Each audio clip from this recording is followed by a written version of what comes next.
함께 선걸 하나님의 말씀은 마태복음 7장 13절에서 14절 말씀입니다. 본문 모니터에 나와 있으니까요.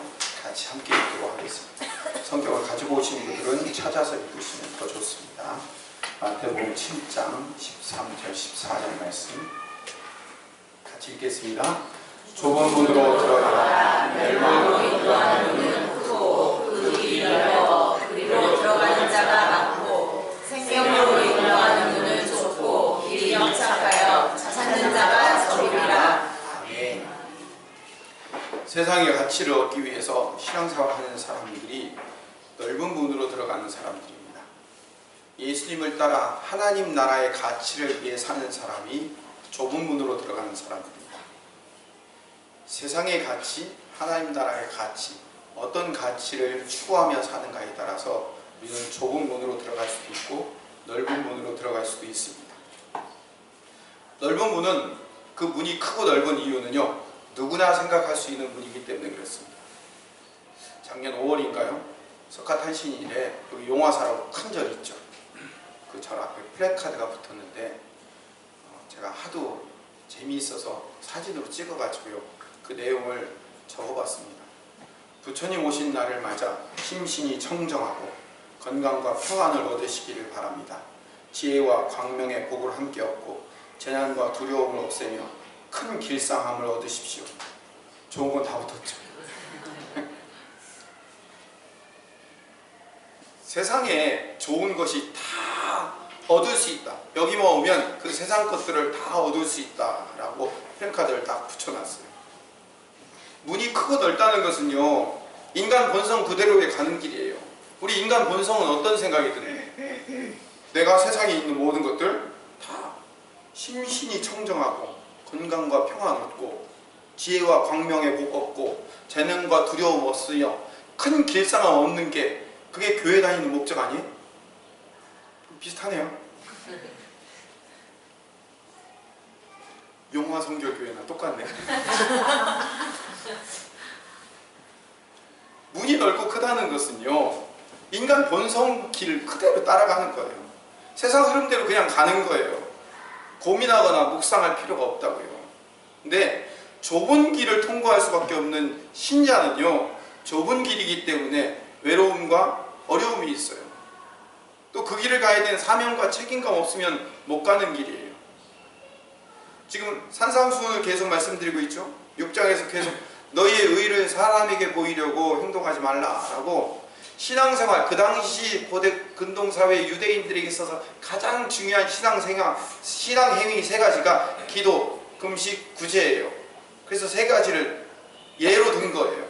이 하나님께 드려야 될 가장 최고의 신앙행위, 종교행위조차도 사람들에게 인정받고 사람들에게 칭찬받아서 그 인정과 칭찬받아 살려는 그 삶 자체가 뭐예요? 넓은 문으로 들어가는 거란 말이에요. 하나님께 영광 드려야 될 신앙행위조차도 사람 인정, 사람 칭찬받지 않으면 안 된다라고 생각하는 것 자체가 인간의 본성적인 마음이라고요. 그게 넓은 마음인 거예요. 죄송합니다. 제가 원래 제 목소리가 이 꾀꼬리처럼 낭낭하고 맑았지 않습니까? 왜 또 눈을 이렇게 쳐다보세요? 원래 그랬는데 요즘 이렇게 목이 낫지를 않네요. 죄송합니다. 인간의 뿌리 깊은 죄성이 담겨져 있는 종교성이 우리 안에 있어요. 기독교인들 안에도 있단 말이에요. 세상의 가치, 평안, 복된 것, 그거 얻기를 바라는 그거예요. 근데 기독교는요, 죄송하지만 기독교는 세상의 종교들과는 전혀 달라요. 여러분들한테 정말로 양해 말씀을 드립니다. 기독교는 달라요. 인간에게 적합하게 세팅된 인간을 위한 종교가 아니에요. 다른 타 종교들은요, 인간에게 집중되어 있어요. 인간들이 잘 되고 인간들이 행복해지고 인간들이 좋아지는 것. 근데 기독교는요, 전혀 차원이 질적으로 틀려요. 뭐가 틀립니까? 기독교는요, 하나님을 위한, 하나님에 의한 하나님의 종교예요. 하나님만 높임받는다면 나는 십자가에 죽어도 상관없는 종교가 기독교일 거예요. 그래서 기독교라는 것 자체가 문이 좁을 수밖에 없어요. 인간인 나는 피조물이기 때문에 나는 열심히 해봐야 결국 그것이 나를 위한 행동일 뿐이고, 아무리 선하려고 노력해도 결국 나는 죄인일 뿐이며, 나는 나 스스로 구원받을 수 없는 존재라는 것을 깨닫는 거예요. 그게 기독교 신앙의 진수예요. 기독교 신앙의 진수는 이 심령이 그래서 철저하게 가난하게 되는 거예요. 심령이 가난하다는 것은 나는 아무것도 못합니다, 내 안에서는 선한 것이 도대체 나올 수가 없습니다 라고 고백하는 거예요.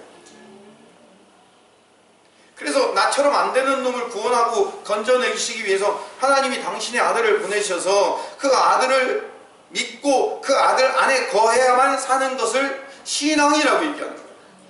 그 아들이 여기신 성령께서 우리를 끌고 갈 때 우리는 거기에 끌려다니는 인생이 되는 것, 수동형 인간이 되어가는 것을 신앙생활, 신앙행위라고 얘기를 하는 겁니다.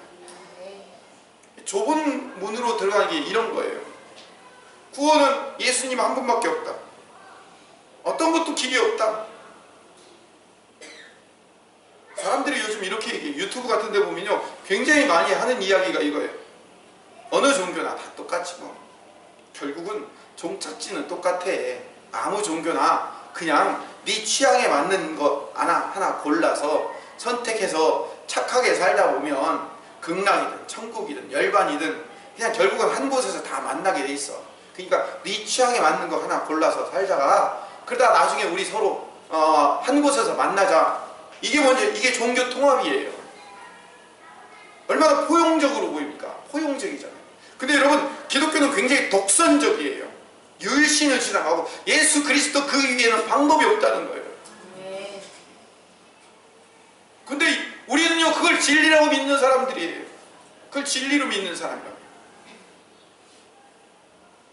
더 나아가 좁은 문으로 걸어간다는 사람들은요, 이 좁은 문으로 가는 사람들은 이 땅에 살면서 내 인생의 모든 문제의 해결점이 예수님에게만 있습니다를 고백한 사람이 좁은 문으로 들어가는 사람입니다. 예수님만 내 인생의 문제를 푸실 수 있습니다. 예수님에게만 해답이 있고 예수님을 믿는 것만을 통하여서 모든 문제가 해결됩니다를 고백하는 게 좁은 문입니다. 그런 게 어디 있어요? 예수를 믿으면 예수 믿으면서 뭐 풀리는 것도 있고, 그리고 인생의 모든 문제는 결국은 돈이 있어야 풀리는 거고, 그런데 예수 믿으면 돈 주는 거예요? 그것도 아니면서 뭘 예수 믿는다고 다 해결됩니까?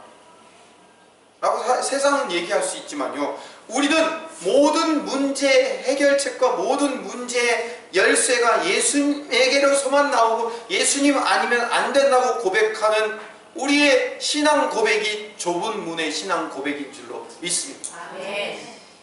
왜 성도는 좁은 문을 가야 할까요? 하나님 나라가 좁은 문이기 때문에 그래요.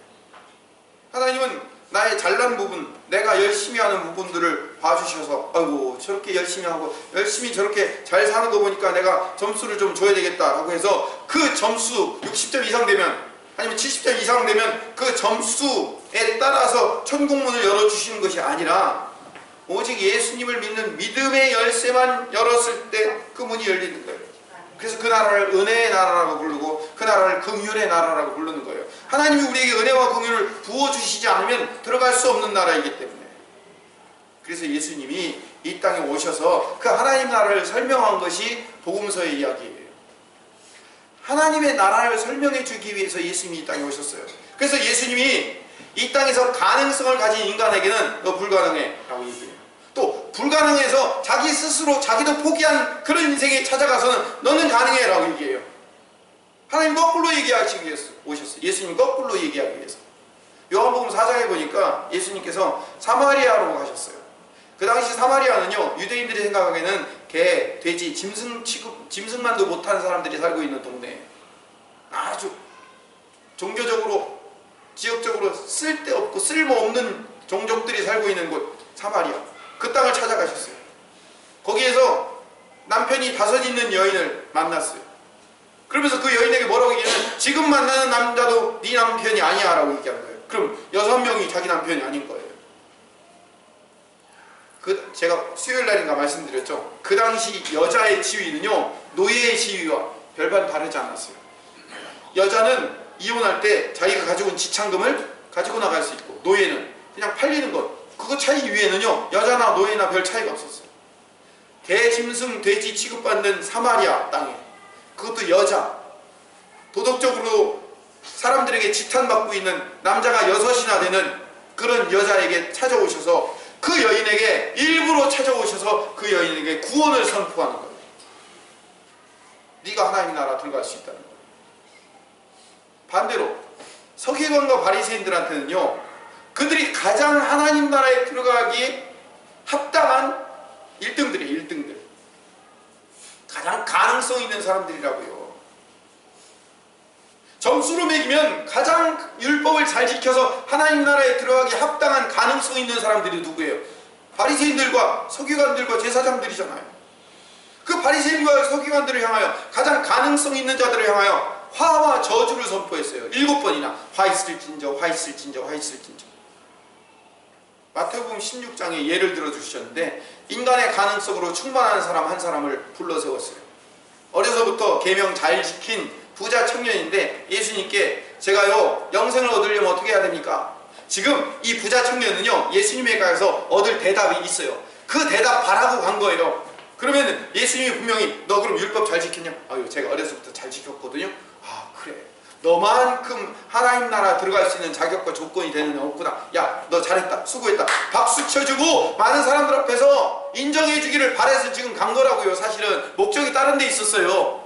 그런데 그 부자 청년에게 예수님이 뭐라고 말씀하시냐면 19장 23절 24절에 이렇게 말씀하시는 거예요. 같이 읽읍시다. 예수께서 제자들에게 이르시되 내가 진실로 너희에게 이르노니 부자는 천국에 들어가기가 어려우니라. 다시 너희에게 말하노니 낙타가 바늘기로 들어가는 것이 부자가 하나님의 나라에 들어가는 것보다 쉬우니라 하시니. 너 부자니까 안 돼. 네 가지고 있는 재산 다 팔아서 가난한 자들한테 나눠주고 나를 따라와 이러는 거예요.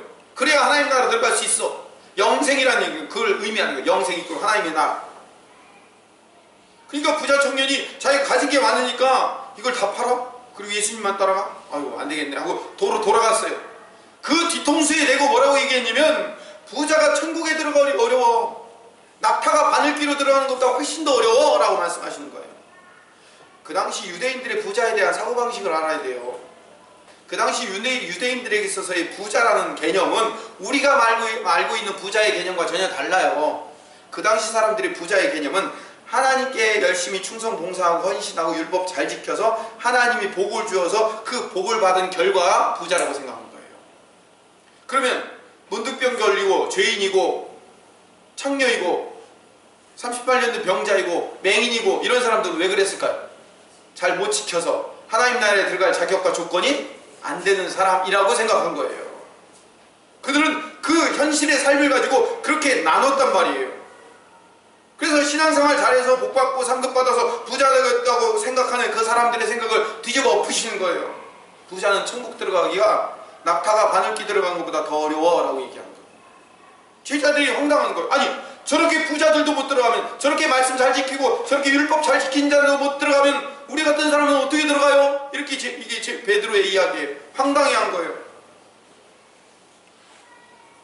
하나님께 복받아서 부자가 된 저런 사람도 하나님께 잘 율법 잘 지켜서 저렇게 하나님의 복을 받아서 저렇게 잘 먹고 잘 사는 사람도 못 들어가면 우리 같은 사람은 어떻게 들어간대요? 라고 얘기하는 그 얘기 앞에 예수님께서 인간의 가능성을 무참히 부수는 말씀을 하는 거예요. 부자가 천국에 들어가는 게 낙타가 바늘기 들어가는 것보다 훨씬 더 어려워 라고 얘기하는 거예요. 근데요, 반대로 예수님은 또 거꾸로 전혀 들어갈 수 없다고 생각. 자기들 스스로도 에휴, 나 같은 거는 천국 못 들어가. 나 같은 거는 자격과 조건이 안 돼 라고 스스로 생각하고 하는 사람들을 찾아가서 그들에게 죄사함을 선포하시고 너희들이야말로 하나님 나라에 들어갈 수 있는 자들이라고 말씀하시는 거예요. 예수님은 도대체 무슨 생각을 가지고 그런 얘기를 하실까요? 대표적인 예가 베데스다 연못에서 누워있는 38년 된 병자예요. 그 병자는 자기 스스로 고침을 받을 수 있는 희망이 사라진 사람이에요. 베데스다라는 연못이 있어요. 천사가 와가지고요, 물을 동하면 이게 돌 던지면 물이 이렇게 퍼져나가잖아요. 그런 것처럼 이제 돌 던지면 물 퍼져나가면 천사가 와서 물이 퍼져나갔다고 생각하는 거예요. 그런데 거기 물이 쫙 하고 동할 때 제일 먼저 들어가는 사람이 병을 낫게 되는 거예요. 그러면 38년 된 병자가 빨리 들어갈 수 있습니까? 무정 걸린 사람이 빨리 들어갈 수 있습니까? 그렇죠. 가장 가능성 있는 사람이 제일 먼저 들어갈 수 있잖아요. 그렇죠. 팔다리 멀쩡하고 가장 가능성 있는 사람이 제일 먼저 들어갈 수 있다고요. 쉽게 얘기하면 그 베데스다 연못에는 누구만 들어가냐면 1등만 들어가는 거예요. 우리 1등 좋아하잖아요. 여러분, 그 베데스다 연못은 스카이만 들어갈 수 있다니까요. 지잡대들은 못 들어가요. 이게 세상의 구조인 거예요. 세상의 구조. 1등만 들어가는 사회, 1등만 들어가서 나을 수 있는 그 세상에, 거기에 지금 38년 된 병자는 도와줄 수도 없고 들어갈 사람도 없고 들어갈 능력도 없고 아무런 희망이 없는 거예요. 나 같은 취재라고 스스로 절망 가운데 있는 거예요. 근데 예수님께서 찾아와서 요한복음 5장 6절에 내가 낫고자 하느냐라고 부르신 거예요. 여러분, 내가 낫고자 하느냐라고 얘기했을 때 정말 나을 수 있는 희망이 요만큼이라도 있는 사람은 어떻게 얘기하죠? 예, 그렇죠. 근데 이 7절의 병자는 뭐라고 얘기했는지 아십니까? 같이 읽어봅시다. 병자가 대답하되 주여 우리 움직일 때 나를 못에 넣어주는 사람이 없어 내가 가는 동안에 다른 사람이 먼저 내려가나이다. 자기가 치료 불가능하다는 사실을 스스로 고백하고 있는 거예요. 나는 안 돼요. 나 같은 주제에 무슨 자기도 자기 스스로 병을 치유할 수 없다는 것을 스스로 포기하고, 내가 무슨 1등이 돼요. 나는 1등 못 돼요. 나 같은 주제라고 얘기하는 거예요. 그런데 예수님이 이 38년 된 병자를 어떻게 치유하시는지 아세요? 그에게 능력을 보여주시고 그에게 갈 수 있는 힘과 그리고 재빨리 그 물이 동하는 것을 볼 수 있는 탁월한 시력과 그리고 거기까지 제일 먼저 빨리 달려갈 수 있는 튼튼한 다리를 허락하셔서 1등이 되게 만드시는 게 아니에요. 우리의 방법은 뭐예요? 거기서 1등 되어서 그 베데스다 연못에 제일 먼저 들어가는 것이 우리의 목적이잖아요. 근데 예수님은 전혀 다른 방법을 쓰는 거예요. 세상과 전혀 다른 방법. 야, 네 자리를 들고 일어나 걸어가. 내 자리를 들고 일어나 걸어가. 아니 그건 아니잖아요. 저 못에 제일 먼저 빨리 들어갈 수 있도록 해주셔야죠. 아니, 나는 그런 세상의 방법 원하지 않아. 나는 그런 세상의 방법, 1등이 꿈꾸는 자들의 세상을 원하지 않고 내 치유 방법은 내 방법이야. 내 식으로 할 거야. 일어나 걸어가 라고 말씀하십니다. 예수님의 방법은 전혀 다른 방법이에요. 그래서 이거를 좁은 문이라고 얘기하는 거예요. 예수님만 내 안에 계실 때 얻을 수 있는 방법이에요. 예수님이 계실 때 받을 수 있는 치유, 예수님이 계실 때 해결할 수 있는 문제, 예수님이 계실 때 일어날 수 있는 힘이 생기는 거예요. 유일한 분이 예수님이라는 거예요. 그래서 예수님이 소경, 나면서부터 안진뱅이, 문둥병자, 38년 된 병자, 세리, 창녀, 자기 스스로도 나는 안 되라고 생각하는 자들을 찾아와서, 불가능한 자들을 찾아와서 너희들이 가능해 라고 얘기하는 거예요. 왜? 인간의 방법은 불가능하니까 그들은 누구를 붙들 수밖에 없어요? 예수님을 붙들 수밖에 없잖아요. 예수님 아니면 안 된다고. 이게 예수님이 말씀하시는 좁은 문이라고요. 인간을 위한 종교는요, 늘 우리 스스로 신적인 능력이 있기 때문에 그 신적인 능력을 우리 안에서 잘 개발해서 적재적소에서 사용할 수 있는 사람이 될 거라고 우리에게 희망을 불어일으켜주는 것이 다른 종교, 인간을 위한 종교의 전형적인 특징입니다. 그래서 이 신적 능력을 개발하는 것을 종교라고 얘기해요. 그래서 네 자신이 잘 되고 네가 행복해지는 것이 종교의 궁극적인 목적이라고 얘기해요. 그래서 종교와 휴머니즘은 사실은 같은 이야기예요. 네가 잘 되면 된다. 인간의 가능성을 고양시켜주는 거예요. 인간의 가능성과 가치를 한껏 인정해주는 거예요. 너는 할 수 있어. 너는 잘 돼. I can do. 그런데 여러분, 기독교도요, 이 휴머니즘과 이 인간을 향한 종교로 우리도 빨려 들어가고 있어요. 우리도 있다고요. 여러분, 진정한 기독교는 그렇지 않아요. 진정한 기독교는 그게 아니에요. 요즘 세상이요, 자아개발이 화두예요. 시내 서점에 가보면요, 자기개발이란 그 코너 자체가 있어요. 요즘 베스트셀러들이 전부 다 뭐냐면 자기개발, 자아개발이요, 전부 다 베스트셀러를 차지하고 있어요. 내가 지금까지 해왔던 내 자아를 높여가는 거예요. 근데 여러분, 세상이 그렇게 자아개발에, 자기개발에 몰두하고 집중해 있으니까 나도요, 거기에 같이 쫓아가지 않으면 왠지 뒤처지는 것 같아요. 나도 내 자아를 개발하지 않으면 뭔가 남에게 뒤처질 것 같고 내 인생이 실패할 것처럼 느껴진다고요. 이 자아개발, 자기개발의 근본으로 들어가면 그 안에 뭐가 들어가 있는지 아십니까? 비교의식이 있어요. 우리 안에는요, 비교의식이라는 게 있어요. 왜냐하면 우리 안에는 질투, 교만, 시기라는 이 죄성이 우리 안에 있기 때문에, 이 질투, 시기, 교만이라는 이 죄성이 아주 긍정적인 방향으로 발휘되는 게 뭔지 아십니까? 그게 자기개발, 자아개발이라는 거예요. 아주 우아하게 상대방과 비교를 하는 거예요. 우아하게. 저 사람은 운동도 저렇게 열심히 하고, 저 사람은 외국어도 저렇게 많이 배우고, 저 사람은 자기개발과 자아개발을 위해서 이런 것도 배우고 저런 것도 배우고 이런 일도 하고 저런 일도 하고, 야, 근데 나는 뭐야? 근데 나는 뭐야? 비교의식을 갖는 거예요. 자꾸 뭔가 남보다 뒤처졌다고 생각하는 거예요. 뭔가 남들보다 이루어지지 못했다고 자꾸 두려워하는 거예요.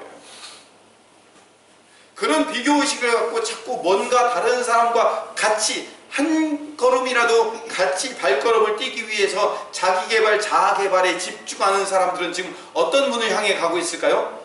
좁은 문이에요? 넓은 문을 향해 가고 있는 거예요. 여러분, 자기개발, 자아개발이 여러분의 삶을 윤택하게 만들어주지 못합니다.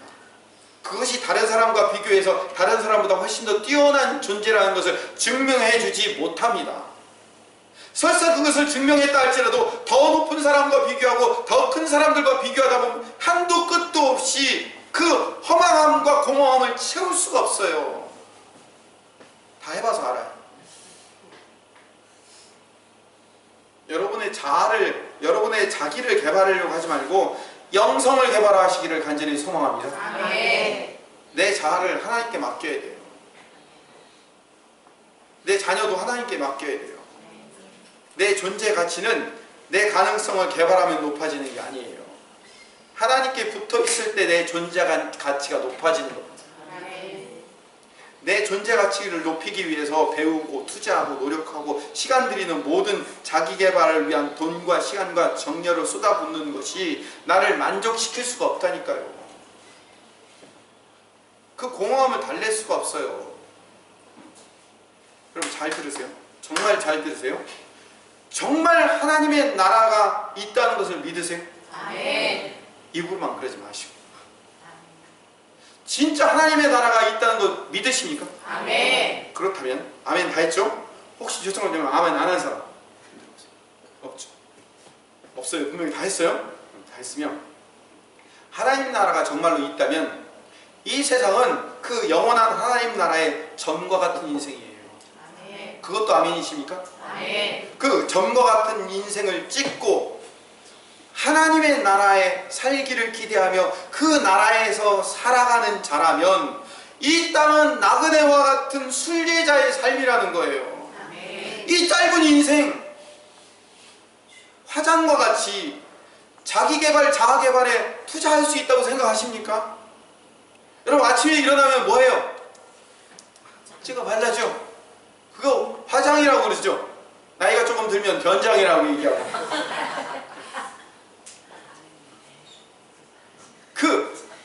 여러분 그 화장하면 잠깐은 화려하게 보일 수 있지만 그거 씻고 나면 어떻게 돼요? 성경 다음으로 유명한 법칙이 하나 있어요. 원판불변의 법칙이라. 없애고 나면 그냥 화장이에요. 나이 들고 주름지고 나면 나를 화려하게 만들어낼 수가 없어요. 여러분의 내면이 화려해져야지, 내면이 충실해져야지, 이거 여기 찍어 버린다고 화려해질 수 없어요. 요즘은 뭐 이렇게 기계를 뒤집어 쓰대. 그래서 여러분들이 화려해질 수 있는 게 아니에요. 여러분들의 자아가, 여러분들의 자기개발과 여러분들의 자아개발이 그거 뒤집어 쓰고 있는 거랑 똑같은 거예요. 하나님 나라 입장에서 보면. 그래 안 그래요? 아니에요? 나이 들고 주름지면 끝이에요. 여러분들이 지금 열심히 하고 있는 그 모든 자아개발들이요, 끝이에요. 이 짧은 인생의 나그네와 같은 순례자의 삶에 아무것도 아니에요. 하나님과 친구하는 법, 하나님과 가까워지는 법, 하나님 앞에 서는 법들, 그걸 훈련해야죠. 디모데전서 4장 8절 말씀을 같이 읽읍시다. 시작. 육체의 연단은 약간의 유익이 있으나 경건은 범사에 유익하니 금생과 내생의 약속이 있느니라. 여러분, 자아개발이 뭐예요 도대체? 여러분들의 자기개발이 뭐예요? 진짜 좁은 물을 여러분 가고 계시냐고요? 내 영에 투자하십시오. 영적인 삶이 건강해지면 내 자아가 주님으로 말미암아 충만해지고 만족하면 자기 개발을 통해서 이루어놓은 업적 때문에 만족하고 기뻐하는 것과는 비교할 수 없을 정도의 기쁨과 만족이 내 안에서 샘솟듯이 솟아날 줄로 믿습니다. 아멘. 제가 요즘 요한계시록이 이거 매일 성경이 요한계시록 하고 12월 달에 하고 있어서 요한계시록 하는데 얼마나 재밌는지.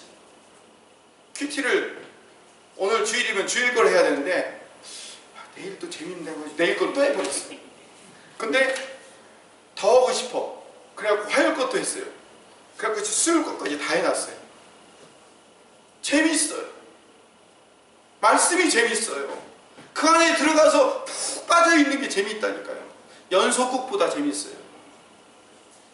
여러분 표정. 그래요, 그러세요.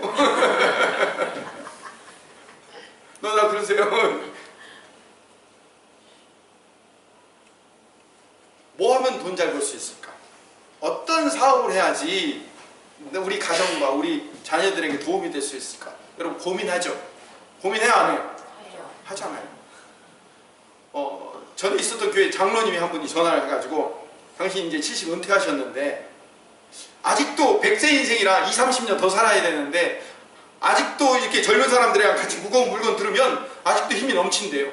그래갖고 그 사람들하고 절대로 뒤처지지 않는데요. 그래서 자기가 당신이 제2의 인생을 살고 싶어갖고 뭘 또 새롭게 시작해야 될까 고민이 된다고 뭐 좀 했으면 좋겠는지 하나님께 기도 좀 해달라고 저한테 기도 부탁했어요.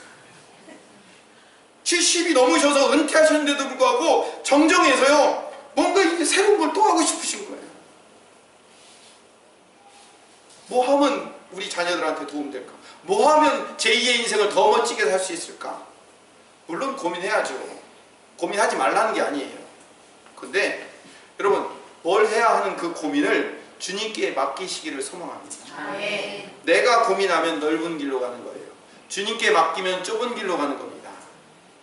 뭘 해야 될지를 주님께 맡기고 주님께 씨름하며 주님 앞에 백지 한 장 내놓고 주님 뭐 할까요? 하고 주님께 의견을 물어보십시오.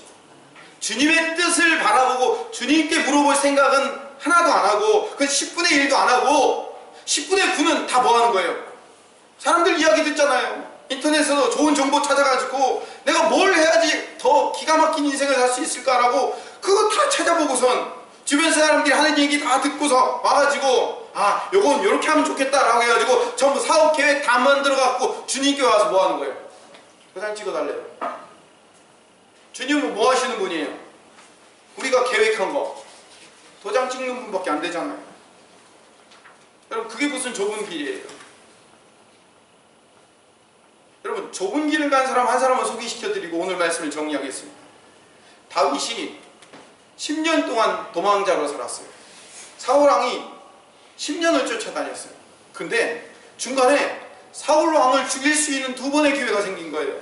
첫 번째 기회에서 옆에 있던 부하가 다윗에게 이렇게 얘기를 해요. 사무엘상 24장 4절에 보니까 같이 읽읍시다. 다윗의 사람들이 이르되 오소서 여호와께서 당신에게 내가 원수를 내 손에 넘기리니 내 생각에 좋은 대로 그에게 하라 하시더니 이것이 그날이니이다 하니 다윗이 일어나서 사울의 보젓자락을 가만히 베니라. 다윗 옆에 있는 사람들이 뭘 인용했냐면 하나님의 말씀을 인용하고 있어요. 여기 잘 보세요. 하나님의 말씀을 여호와께서 당신에게 이르시기를 내가 원수를 내 손에 넘기리라 내 생각에 좋은 대로 그에게 행하라 라는 그 말씀을 인용해서 이 말씀에도 이렇게 나와 있잖아요. 말씀에도. 그러니까 지금 이 말씀과 딱 걸맞는 상황이 딱 생겼잖아요. 그러니까 어떻게 해요? 얼른 죽이십시오. 근데 안 죽였어요. 두 번째 또 기회가 생겼어요. 26장 8절에 시작. 아비새가 다윗에게 이르되 하나님의 오늘 당신의 원수를 당신의 손에 넘기셨나이다. 그러므로 청하오니 내가 참으로 그를 찔러서 단번에 땅에 꽂게 하소서. 내가 그를 두 번 찔릴 것이 없으리이다 하니. 당신은 아무것도 할 필요 없어요. 가만히 있기만 하면 돼요. 내가 알아서 다 할 테니까 그냥 당신은 묵인만 해도 돼요 라고 얘기하는 거예요. 1세기 1대 이보다 더 기막힌 기회가 어디 있냐고요. 다윗은요 로또를 2번 연거푸 맞은 거예요. 지금. 하나님이 주신 기회 중에 기회예요. 여러분, 여러분이 이런 기회를 맞으면 어떻게 해야 돼요? 감사헌금 내야죠. 한번 생각해보세요. 나를 10년 동안 쫓아다니는 그 왼수가 있는데 그 왼수를 내가 2번이나 원수 갚을 기회를 2번이나 연거푸 주셨어요. 그러면 어떻게 되는 거예요? 야, 이건 하나님의 기가 막힌 기회다. 하나님이 나한테 주신 기회다 라고 생각하고 어떻게 그 기회를 멋지게 잘 활용해야 될 거 아니에요. 근데 이 등신 같은 다윗은 어떻게 했어요? 24장 6절에 시작. 자기 사람들에게 이르되 내가 손을 들어 여호와의 기름 부음을 받은 내 주를 치는 것은 여호와께서 금하시는 것이니 그는 여호와의 기름 부음을 받은 자가 대민이라. 26장 9절에도 두 번째도 또 이렇게 얘기하네요. 시작. 다윗이 아비새에게 이르되 죽이지 말라. 누구든지 손을 들어 여호와의 기름 부음 받은 자를 치면 죄가 없겠느냐 하고. 한번 생각을 해보세요. 여러분이 그런 기가 막힌 내가 생각해도 하지도 못했던 기가 막힌 일이 닥쳐오고 돈 많이 벌 수 있는 기가 막힌 기회가 그것도 연거푸 2번이나 왔는데 그럼 그거는 누구의 은혜예요? 하나님 은혜라고 생각하지 않겠냐고요. 그렇게 생각하지 않을 사람 있어요? 없죠. 당연하죠. 하나님의 은혜 맞잖아요.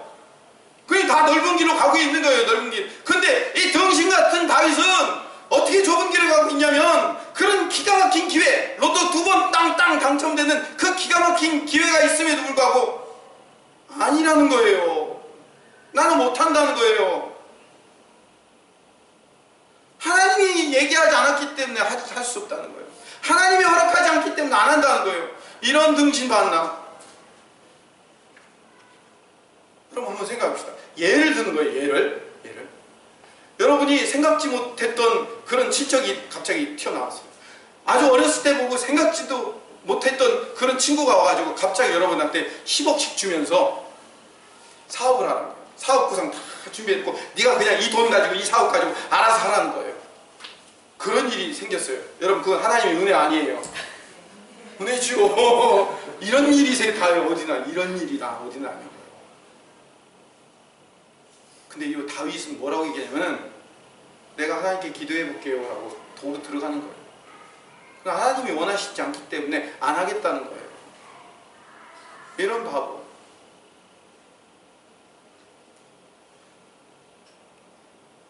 여러분은 어떻게 하시겠습니까? 우리 주변에 수많은 기회들이 달려옵니다. 수많은 사람들이 이것 좋다 저것 좋다 하고 말합니다.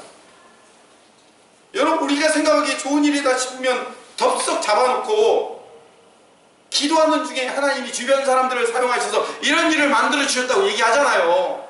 아니에요?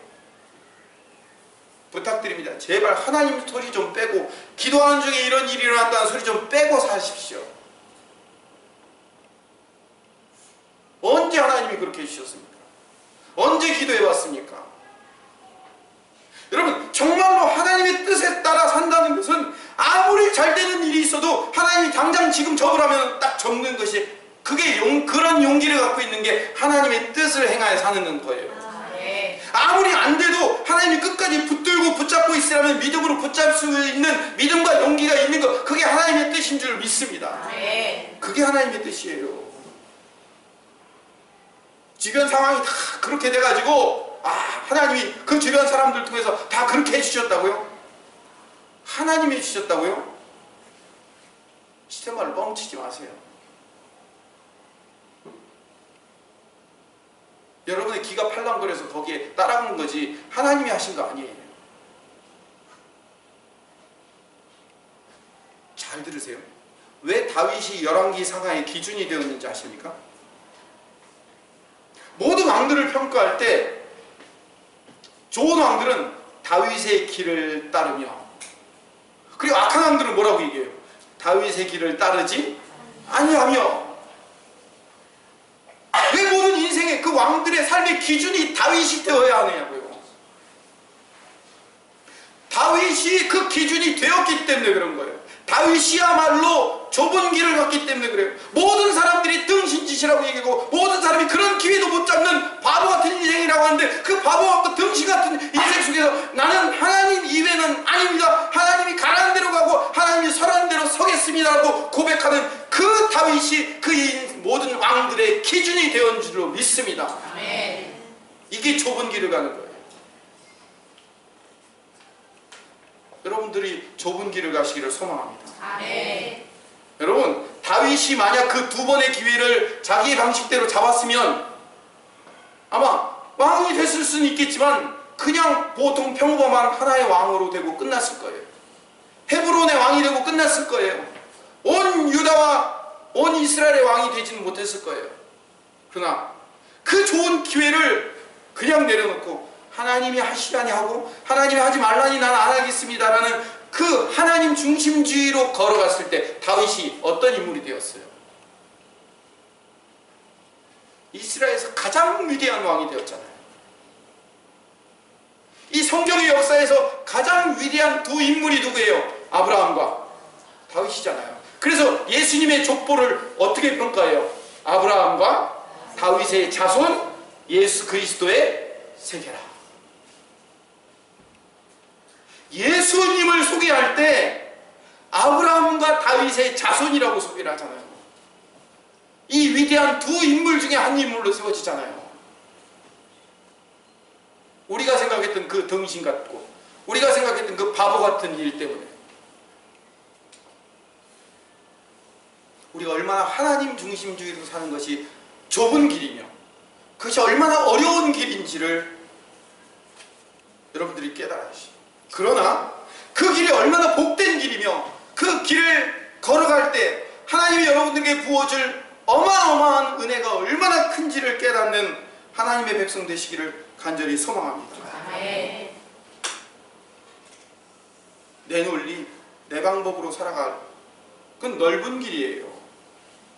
여러분, 내 논리, 내 방법으로는요 누구든지 그렇게 갈 수 있어요. 누구든지. 이 넓은 길이에요. 넓은 길. 내 생각대로 가는데 내가 생각했던 내가 느낀 대로 가는 건데 얼마나 쉬워요. 내가 느낀 대로 내가 입을 벌려 얘기하는 건 얼마나 쉬워요. 다 쉬워요. 근데 내가 생각하고 내가 느꼈음에도 불구하고 내 입에서 하지 말라기에 안 하고 오히려 거꾸로 내가 나쁜 것을 보고 나쁜 것을 들었음에도 불구하고 좋은 얘기를 해주고 그것을 좋게 평가해주는 일은 그건 아무나 못하는 거예요. 그건 누가 할 수 있는 거예요? 좁은 길을 가는 사람은 할 수 있는 거예요. 하나만 더 얘기합시다. 오늘 사무총회 하는데 빨리 시간 없는데 넓은 길을 가는 사람은요 자기에게 옳은 충고를 할 때 변명하고 핑계대고 책임 전가해요. 제가 언제 한번 이게 차문을 닦다가 손가락이 탁 끼었는데요. 이 손가락이 이 빠지고 여기가 막 시커멓게 나가지고 그 얘가 딱 창문이 닫히는 순간요. 제가 어려서부터 지금까지 모든 인생이 제 머릿속에 확 돌아가더라고요. 야, 그 짧은 시간에 아플 수 있는 모든 아픔이 여기서 그냥 다 전가되는 거예요. 한번 겪어보셨죠? 다들 창문이 탁 닫혀서 손가락 팍 그러고서 한 5분이 넘고 하여튼 아무도 내 몸을 건들지 못하게 하고 이러고 있어요. 그러면서 어떻게 해요? 빼기는 확실히 뺐어요. 탁 뺐어요. 아주 급속도로 뺐어요. 근데도 불구하고 그 짧은 시간에 탁 다친 것 때문에 손가락이 빠지고 시커멓게 되고 몇 달 만에 새 손가락이 올라오는 거예요. 그럼 넓은 길을 가는 사람은 이와 똑같아요. 옳은 충고를 할 때 잡아 뺄 수 있는 것처럼 확 잡아 뺄 수 있어요. 언제든지 내 자리에서 딱 숨을 수 있단 말이에요. 이게 인간의 당연한 본성이에요. 아픈 자리에 딱 쓰면요, 확 빼는 거는 이건 인간의 본성이에요. 그렇죠? 그런 것처럼 사람들이 옳은 충고를 해줄 때 당연히 우리는 어떻게 해요? 변명해요. 핑계대고 책임 전가해요. 이게 우리 본성이라니까요. 그 나쁜 게 아니에요. 그 본성이에요. 옳은 길을 알려줄 때 반항하고 반대하고 인간으로 할 수 있는 모든 집중력을 발휘해서 변명하고 핑계대서 어떻게든 내게 책임이 없고 다 이 모든 것은 다 누구 때문에 책임했다고 책임 전가하는 일에 대해서는 우리는 반사적으로 다 할 수 있어요. 이거 머리 나쁜 사람은 다 할 수 있어요.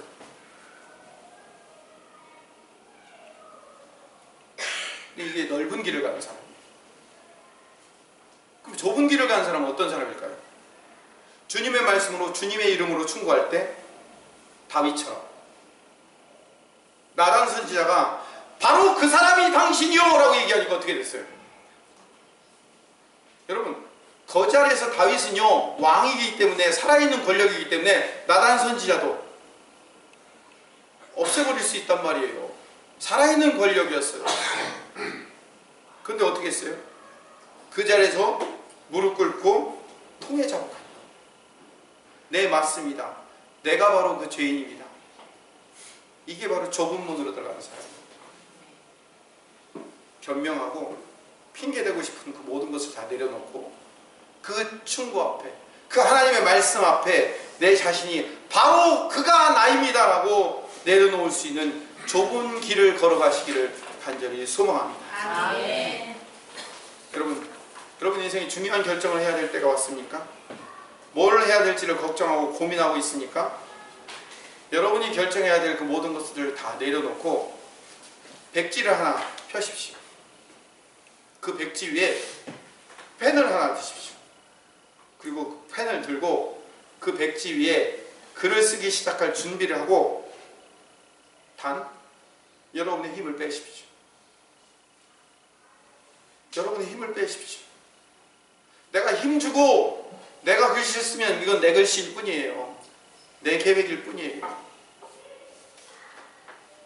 백지 위에 펜을 올려놓고 힘을 빼고 주님을 의지하십시오. 주님이 내 손을 덮어주실 겁니다. 주님이 나에게 힘을 주어서 주님의 힘으로 그려가기 시작할 때 내 인생에 어마어마하고 놀라운 계획이 그 A4 용지 가득히 그려질 줄로 믿습니다. 거기에 내가 힘을 주면 누구 그림이에요? 내 그림이에요. 여러분 그림 그리지 마세요. 그 펜에 힘을 빼세요. 주님이 그려주십시오. 주님이 내 인생을 그려주십시오. 이렇게 내 힘을 빼고 주님께 내 인생을 맡기고 주님께 내 인생을 전부를 드리는 것, 그분이 죽으라면 죽고 그분이 살라면 살고 그분만이 내 인생의 모든 것을 해결해 줄 수 있는 유일한 분이십니다를 고백하고 내 힘을 빼는 것, 그것이 좁은 문을 들어가는 사람입니다. 그게 좁은 길을 가는 사람입니다. 여러분이 지금 가고 있는 그 넓은 길들을 다 내려놓고 포기하고 뒤돌아서서 좁은 길을 향해 걸어가겠습니다 라고 결심하고 기도하는 멋진 하나님의 백성들 되기를 소망합니다. 아멘. 우리 이렇게 기도합시다. 하나님, 내 마음대로 살아가는 내 인생의 길을 포기하겠습니다. 넓은 길 가는 거 포기하겠습니다. 이제 좁은 길을 따라가겠습니다. 그러나 그 좁은 길에 승리의 길이 있고 열매가 있다는 사실을 믿습니다. 좁은 길 따라가겠습니다. 라고 이렇게 함께 주님 외치고 간절한 마음으로 기도하도록 하겠습니다. 주여, 좁은 길 가게 하여 주시옵소서. 좁은 길 가게 하여 주시옵소서. 넓은 길을 포기하고 주님이 내 인생의 주인 되시는 그 좁은 길을 따라가는 좁은 길의 사람 되게 하여 주시옵소서. 좁은 길의 사람 될 수 있도록 좁은 길로 가게 하여 주시옵소서. 넓은 길을 포기하고 우리 주님을 의지하고 살아갈 때 주님이 내 인생의 전부이시며 주님이 내 인생의 모든 것 되신 분이시며 주님이 내 인생의 모든 것을 책임지시고 인도하시는 분이라는 사실을 깨닫는 하나님의 백성 될 수 있도록 아버지 인도하여 주시기를 하나님과 예배하고 원하오니 성령 역사하여 주옵소서. 성령 인도하여 주옵소서. 성령 하나님께서 우리 인생을 책임지시고 우리 인생을 이끌어 주시며 우리 인생과 함께하여 주셔서 우리 인생을 하나님의 뜻과 방법대로 살아가는 자에게 복 주시며 은혜 주신다는 사실을 깨닫는 하나님의 백성 될 수 있도록 주님 역사하여 주시옵소서. 주님 역사하여 주시옵소서. 사랑이 많으신 하나님, 내가 생각할 수 있는 모든 넓은 길들의 삶을 이제 오늘 이 시간 포기합니다. 포기하기로 선언합니다. 이제 내 인생의 주인이 예수님이시오니 예수님만 붙들고 예수님이 가는 길을 따라가는 좁은 길을 걸어가는 좁은 인생 되게 하여 주시옵소서. 그러나 그 길이 열매 있는 길이며 그 길이 복된 길이며 그 길의 끝에 하나님이 우리에게 주어질 그 풍성하고 놀라운 은혜의 열매가 있다는 사실을 깨닫고 좁은 길을 향하여 한 걸음씩 걸어가는 멋진 하나님의 백성들로 세워 주시옵소서. 예수님 이름으로 기도드립니다.